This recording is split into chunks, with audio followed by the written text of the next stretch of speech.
Shalom Israel, first foremost, I do give all praises, all honor, and all glory to Yahweh, Ba'Shem Yahweh Shai, Ba'Shem HaKadosh, that belongs to the apostles, Nail's great millstone for teaching us his truth, peace, and blessings to the whole collective of Israel. Yahweh is the name of the for all in the Hebrew, Ba'Shem is the name, and Yahweh Shai is the name of the begotten Son. Back on the lesson, and today going to be going to these earthquakes in diverse places. This came across articles that did you feel it? Earthquake centered in Maine, rattles communities across Massachusetts.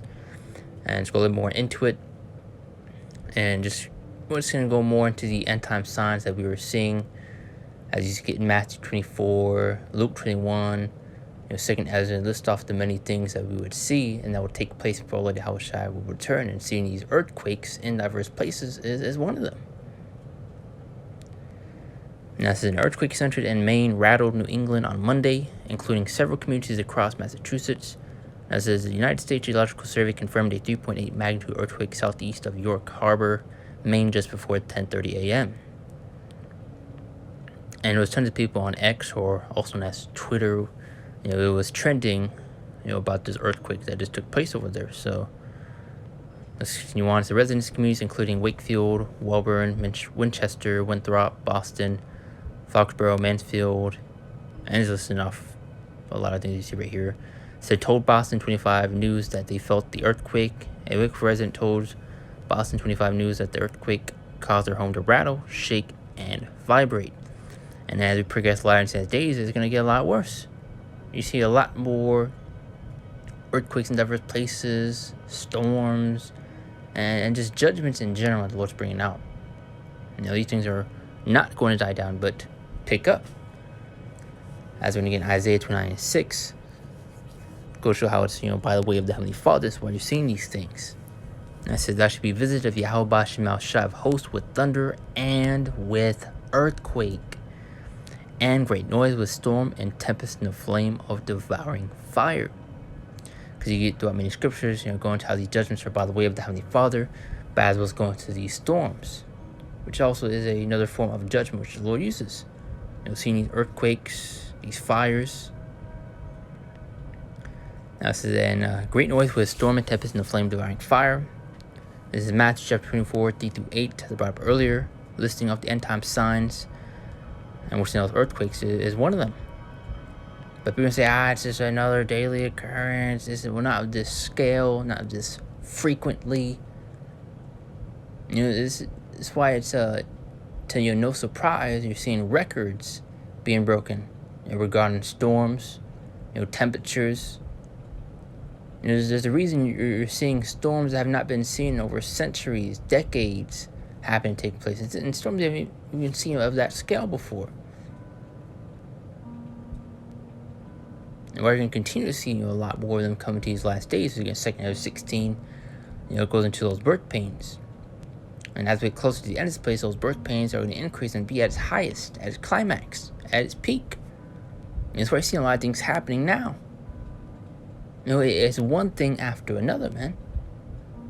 Even dealing with LA, you had wildfires, and I believe you had an earthquake take place also, which is mentioning the things I saw a while back, when that situation was going on, which I believe now is starting to die down. But just referencing a few articles I remembered.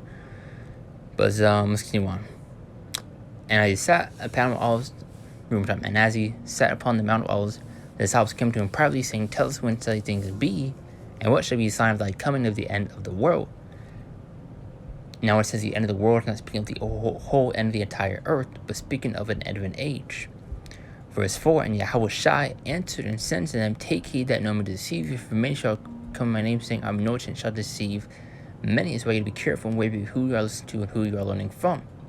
As well as in Malachi 3:18, discern between who serves the Most High and who serves them not.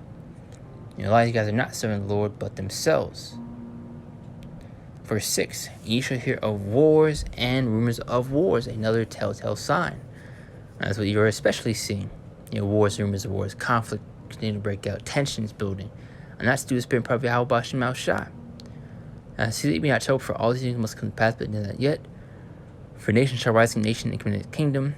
There should be famines and pestilences, main point right here, and earthquakes in diverse places. And that's what you are seeing.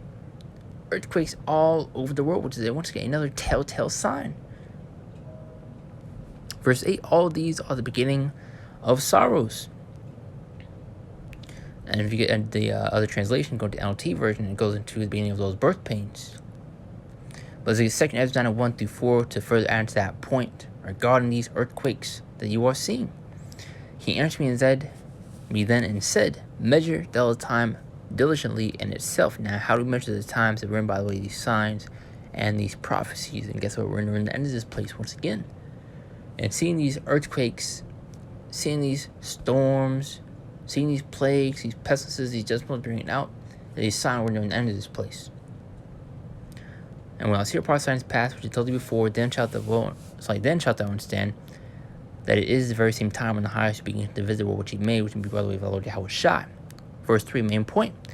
Therefore, when there should be seen earthquakes and uproars of the people in the world, and that's what you are seeing. Verse 4, then shalt thou understand that the Most High spake those things from the days that were before thee, even from the beginning. So we're near the end of this place once again. And I got two more scriptures, and we'll shout out from there. Is Amos chapter 3, verse 6. Now it says, shall a trumpet be blown in the city, and the people not be afraid? Shall there be evil in a city, and the Lord hath not done it? Which you can also get in Deuteronomy 32, going to these judgments and how they're by the way of the Heavenly Father. As we also read right here, one more time from on top, shall a trumpet be blown in the city, and the people not be afraid? Shall there be evil in a city, and the Lord hath not done it? You'll see these judgments, these storms, it's all by the way of the Lord, man. Now, 2 Ezra 15, 11 through 12, to further answer that point. And we'll close out with this right here. Now it says, but I'll bring them with your mighty hand and stretch your arm, and smite Egypt with plagues as before. And not speaking of ancient Egypt, but modern day Egypt, which is Babylon, aka America, Revelations 11 and 8. Now saying, I will destroy all the land thereof. Verse 12, and who is bringing out those plagues, those pestilences, those judgments, these storms, these earthquakes? Egypt shall mourn, and the foundation of it shall be smitten with a plague and punishment that the Most High shall bring upon it. So the Lord's going to bring out these punishments, this judgment upon this place. And that's pretty important right there. So we're going to make a quick hit through the spirit, go into this earthquake that took place, which you'll see tons of articles already going into it. But once that's the point, Lord's will is edifying. I do want to close out and give all praise, all honor, and all glory to Yahweh, Bashem El Shai, Bashem Kakadash, and Shalom. See you next one, Lord's will.